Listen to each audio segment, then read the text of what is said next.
Salam sejahtera rekan-rekan yang dikasihi oleh Tuhan. Hari ini kembali kita boleh bertemu. Kita akan bersama-sama merenungkan satu topik tentang pelipat gandaan rohani. Namun sebelumnya mari kita boleh bersama-sama berdoa, menyiapkan hati kita terlebih dahulu. Bapa kami yang di surga, terima kasih dan bersyukur kepadamu. Karena Engkau Allah kami yang memelihara dan menjaga kami. Bahkan Engkau Allah yang menuntun kami melalui firman-Mu. Sehingga di dalam hidup kami ini kami tahu apa yang harus kami lakukan.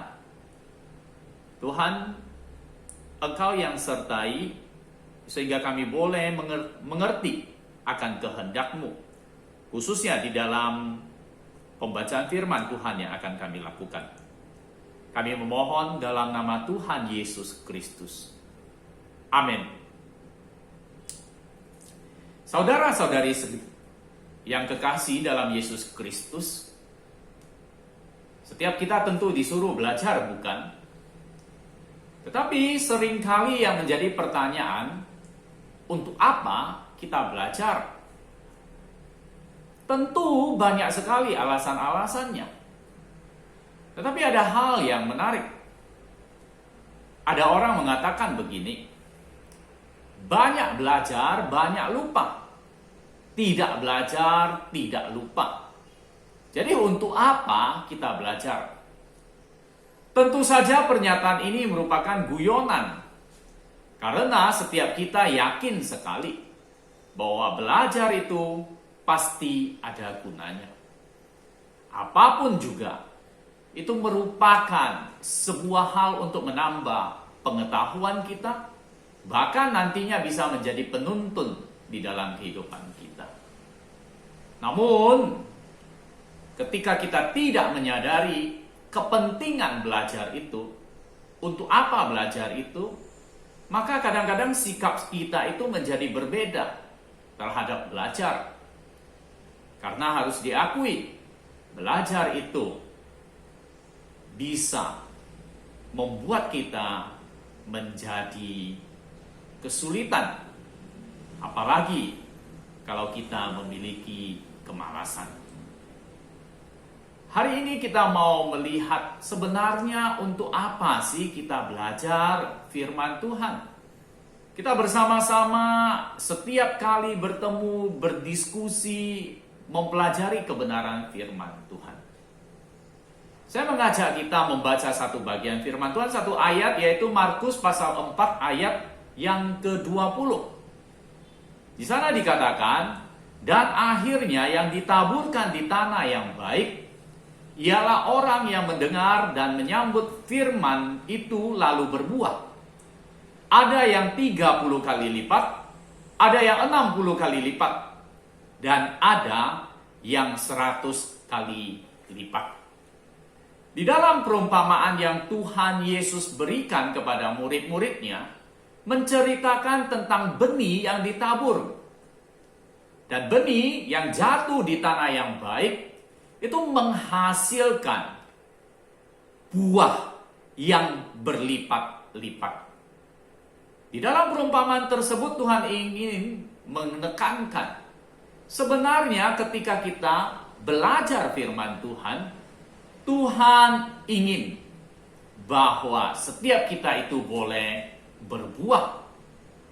Berbuah baik yang 30 kali lipat, 60 kali lipat maupun 100 kali lipat.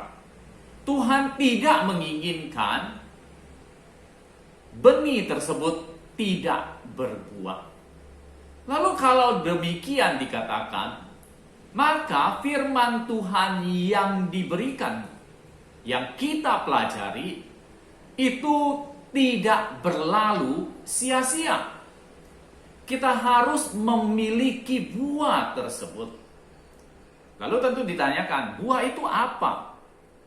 Buah itu bisa bermacam-macam. Buah itu bisa berupa penambahan pengetahuan kita sehingga kita semakin tahu kehendak Allah. Buah itu juga bisa merupakan perubahan hidup kita. Buah itu juga boleh dikatakan buah roh yang terpancar di dalam kehidupan kita sehari-hari. Untuk apa?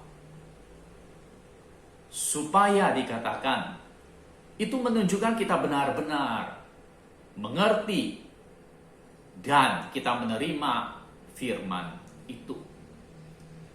Lalu ketika kita menerima, lalu ketika kita berbuah, Tuhan katakan berlipat-lipat. Maksudnya adalah itu bisa memberi dampak kepada banyak orang. Untuk apa? Mari kita ingat kembali tujuan kita di dalam belajar firman Tuhan, menjalani kehidupan kita sesuai dengan firman Tuhan. Di dalam Yohanes 15 ayat 8 dikatakan, dalam hal inilah Bapa-Ku dipermuliakan, yaitu jika kamu berbuah banyak, dan dengan demikian kamu adalah murid-murid-Ku. Tuhan ingin kita berbuah banyak. Mengapa? Karena kita adalah murid-muridnya. Jadi ketika kita berbuah berlipat-lipat ganda, itu ada dua hal.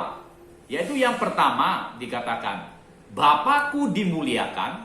Lalu yang kedua itu adalah tanda bahwa kita adalah murid-murid Kristus. Karena itu, mari kita lihat kembali. Tujuan hidup kita sebagai manusia adalah apa? Tujuan hidup kita sebagai orang percaya adalah untuk memuliakan Allah. Bagaimana supaya Allah lebih dimuliakan? Jelas sekali, Yohanes mengatakan, engkau harus berbuah banyak. Dengan kata lain, bahwa ketika kita mengalami perubahan hidup, itu akan memberikan efek juga kepada orang-orang yang ada di sekeliling kita. Selain buah itu perubahan hidup kita, buah itu bisa juga dikatakan adalah orang-orang yang nantinya akan percaya kepada Tuhan. Mereka juga mengalami berkat-berkat Tuhan. Apabila kita sendiri saja yang mengalami, maka kita akan bersyukur memuliakan Tuhan. Tetapi apabila ada orang lain lagi melakukannya, mereka percaya, mereka memuliakan Tuhan, maka dengan sendirinya bukankah bertambah lagi orang yang memuliakan Tuhan? Ditambah lagi dengan semakin banyak orang yang percaya, dan mereka juga bisa seperti kita, sehingga semakin banyak kemuliaan Tuhan dinyatakan. Bagaimana supaya bisa demikian? Ingat, kita diajak untuk melipat gandakan. Berarti bukan berhenti kita, tetapi harus terus menerus itu diberitakan, dan diharapkan orang-orang juga akan menjadi percaya. Mari kita melihat Esra pasal yang ke-7 ayat yang ke-10. Di sini dikatakan, sebab Esra telah bertekad untuk meneliti Taurat Tuhan dan melakukannya, serta mengajarkan ketetapan dan peraturan di antara orang Israel. Bagian firman Tuhan ini dikatakan Esra melakukan 3 hal, yaitu meneliti, melakukan, dan mengajarkan. Ini adalah cara bagaimana kita menghasilkan buah. Ini adalah cara bagaimana supaya rohani kita bisa dilipat gandakan. 3 hal. Yang pertama, kita meneliti. Bukankah selama ini pertemuan-pertemuan kita, pertemuan komunitas itu, kita bersama-sama meneliti, belajar, kita sharing, kita cerita, kita bertanya, kita mendapatkan jawaban. Itu adalah tugas kita, meneliti firman Tuhan. Dalam bagian ini Esra, Taurat Tuhan. Kita sekarang ini firman Tuhan yang lengkap. Lalu kita bukan hanya meneliti, kita bukan hanya belajar saja. Dikatakan yang kedua, langkah yang kedua adalah kita melakukannya. Kita melakukan firman Tuhan itu di dalam kehidupan kita. Seperti tadi saya katakan, mengapa kok orang yang semakin banyak belajar itu semakin banyak lupa? Masalahnya adalah tidak melakukannya. Saya ingat ketika bertemu dengan teman-teman, lalu kita ngobrol-ngobrol, kita cerita nostalgia tentang dulu waktu sekolah. Lalu kita menceritakan pelajaran-pelajaran yang kita pelajari. Di antaranya selalu kita ngobrol-ngobrol tentang mungkin ada pelajaran ini tentang ini dan tentang itu. Banyak sekali hal yang kita pelajari itu sudah kita lupakan. Mengapa?